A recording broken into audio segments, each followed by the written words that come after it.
Сәлем достар, біз сіздермен бүгін үй жағдайында жасалынатын клубника в шоколаде жасаймыз. Сатылымдағы клубника в шоколаде мен үй жағдайындағы клубника в шоколаденің бүгінгі мен жасайтын әдісінің артықшылығы, біз үй жағдайында ешқандай темперированиясыз жасайтын боламыз. Бізде үй жағдайында жасайтын болғандықтан сіз кез келген дүкеннің шоколадын алсаңыздар болады. Менің бүгінгі жасайтын шоколадым Callebaut. Сондықтан да қыздар, сіздер өз ыңғайларыңызға қарай кез келген шоколадты таңдасаңыздар болады. Бізде бүгін темперирование жасалмайды шоколадқа, өйткені біз үй жағдайында жасалынатын болғандықтан жай ғана ерітіп шоколадымызды қай түрі болса да, содан соң ары қарай клубникамызды ішіне салып, ары қарай шоколадымызды жасай беретін боламыз. Ендеше біз бірінші жақсылап клубникаларымызды жуып аламыз, содан соң осылай салфеткалармен сүртіп, кептіріп, содан соң тағы да кішкене кептіруге 1-2-3 минутқа қойып қоямыз. Содан соң біздің жасайтын шоколадымызды алып, ыдысымызға ертіп аламыз.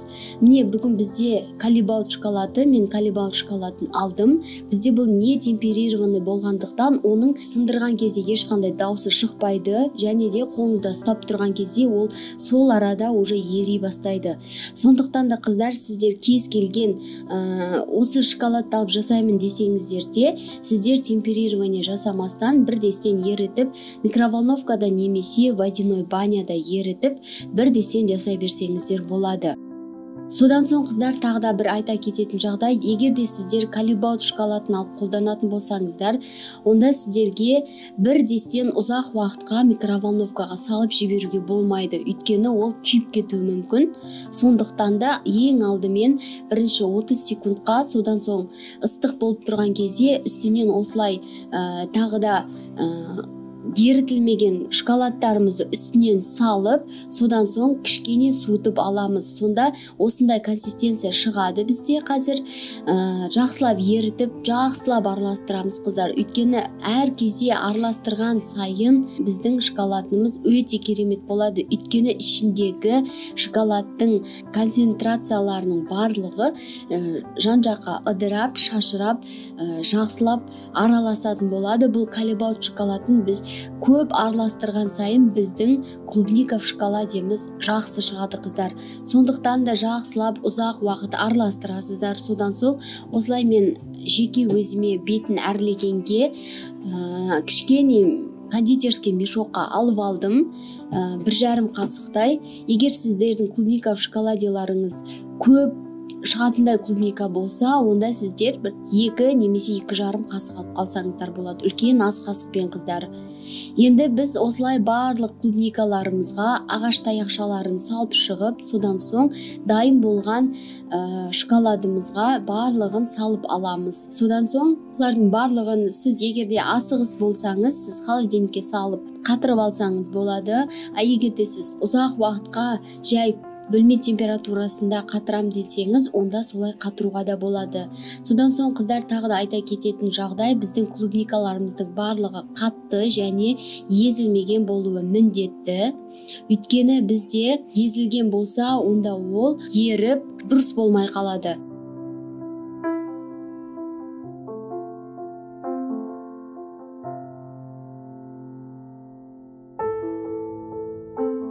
Міне біз осылай барлығын еріп тұрған шоколадымызға салып алатын боламыз. Содан соң осылай банка немесе стаканға салып жоғары қаратып қойсаңыздар, сонда клубникаларыңыз ешқандай бір-біріне тиместен және де ауада ертерек кебетін болады.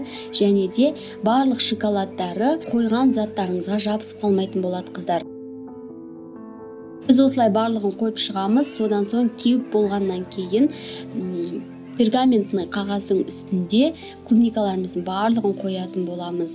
Қыздар, тағы да бір айта кететін жағдай, дүкеннің шоколады темперированный болады, уже темперированный жасалынған шоколадтар олар. Сондықтан да сіздер кез келген шоколадты алсаңыздар болады деп жаңа айтып өттім ғой. Егер де дүкеннің шоколадын алатын болсаңыздар, онда ол шоколадты тек қана водяной баняда ерітіп немесе микроволновкада ерітіп алып, ешқандай да оны ұзақ сақтамай, көп араластырмай, бірдесен еріп тұрған шоколадқа клубникаларыңызды салып дайындай берсеңіздер болады.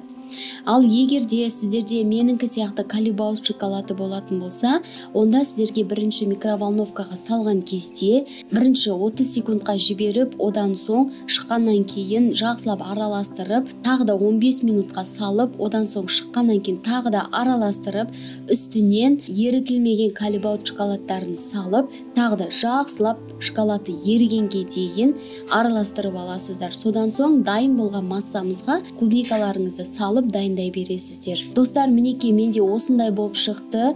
Сіз өз қалауларыңыз бойынша әр түрлі узорда жасап, бетін әсемдеп әрлесеңіздер болады. Ол өз фантазияларыңызға байланысты. Міне менде осындай клубника в шоколаде шықты. Өте дәмді.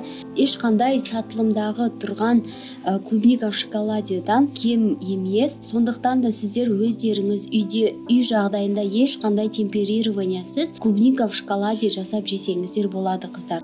Ас болсын барлықтарыңызға. Келесі менің сатылымға арналған клубника в шоколаделарымды келесі видеоларымның бірінен көрсеңіздер болады. Ол жерде сатылымға арналған темперированияны қалай жасаймыз, қыздар, қалай дұрыс болады, барлығын нақтылап өлшемдерімен қоса мен сіздерге түсіндіре өтетін боламын.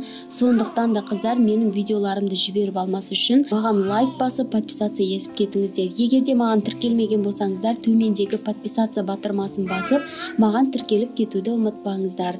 Клубника в шоколаде жасап жеңіздер, қыздар. Өте дәмді, және де үй жағдайында өздеріңіз жасасаңыздар болады. Сондықтан да барлықтарыңызға іске сәт және де ас болсын. Сау болыңыздар.